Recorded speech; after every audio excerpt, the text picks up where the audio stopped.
body projected vertically from the earth reach a height equal to the earth radius before returning to the earth, the power exerted by the gravitational force is greatest. Option A B C D, चारों option में से क्या होगा? देखो समझते question को। Suppose कर लो ये आपका अर्थ है, ओके, यहाँ पे सरफेस है अर्थ का, और अर्थ सरफेस से आर रेडियस की ऊंचाई तक एक ऑब्जेक्ट को फेंका गया जिसका मास एम हम लेट कर लेते हैं, ओके।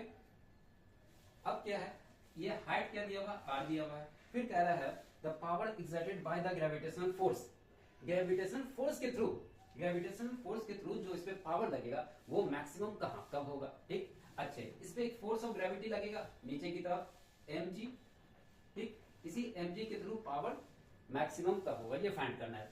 तो पावर इक्वल टू क्या होता है, पावर इक्वल टू होता है work done by time, okay, और वर्क डन इक्वल टू क्या होता है, force into displacement divided by time, okay. आगे बढ़ते हैं, देन पावर इक्वल टू हम लिख सकते हैं फोर्स को mass into acceleration into S by T, क्या होगा, एस बाई टी आपका क्या होगा, वेलोसिटी होगा, और ये एक्सेलरेशन यहाँ पे क्या होगा, या हम इस मास इनटू एक्सेलरेशन को यहाँ से रिमूव करते हैं। फोर्स यहाँ पे क्या है, एम जी फोर्स है, तो हम डायरेक्ट यहाँ पे लिख देते हैं एम जी इंटू वी, यानी कि ये आपका इक्वेशन एक हमने तैयार किया, एम जी वी वेलोसिटी से मूव करता है, ठीक।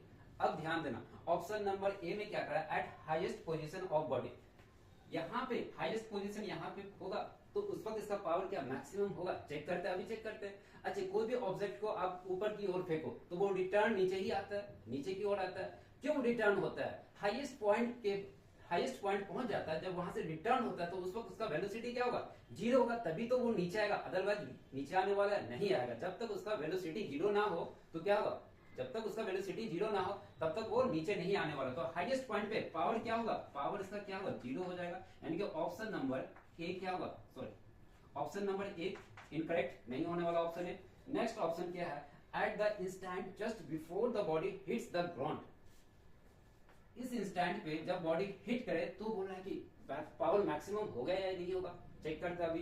देखो यहां से बॉल जो जब नीचे की ओर आ रहा है तो वेलोसिटी इसका क्या है, जीरो, यहाँ पे क्या होगा, मैक्सिमम वेलोसिटी क्या हो रहा है, मैक्सिमम हो जाएगा, मैक्सिमम वेलोसिटी ये गेन कर लेगा। अब जैसे ही मैक्सिमम वेलोसिटी गेन कर लिया, आपके पास इक्वेशन क्या है, P equal to mass into gravity acceleration और वेलोसिटी, ये मैक्सिमम है, ये मैक्सिमम है, तो आपका पावर क्या होगा, पावर भी क्या हो जाएगा, मैक्सिमम होगा। किस समय आपका मैक्सिमम होगा, जस्ट मैक्सिमम कब होने जा रहा है, जब हिट करे ग्राउंड पे, यानी कि ऑप्शन नंबर बी क्या है आपका करेक्ट है। और भी ऑप्शन देख लेते हैं, सी ऑप्शन में क्या है, इट रिमेन्स कांस्टेंट रहेगा पूरे, नहीं, यहाँ पे जीरो हो जाएगा पावर, यहाँ पे मैक्सिमम हो जाएगा, कांस्टेंट तो नहीं होने वाला है। नेक्स्ट सी ऑप्शन भी गलत है, at the instant just after the body project, यहाँ पे क्या मैक्सिमम पावर होगा, यहाँ पे क्या मैक्सिमम पावर होगा प्रोजेक्टेड, तो सबसे ज्यादा पावर जो आपका होगा बी के पास जब हिट करेगा ग्राउंड, वहां पे आपका मैक्सिमम पावर होगा, ओके। तो ऑप्शन नंबर बी करेक्ट है।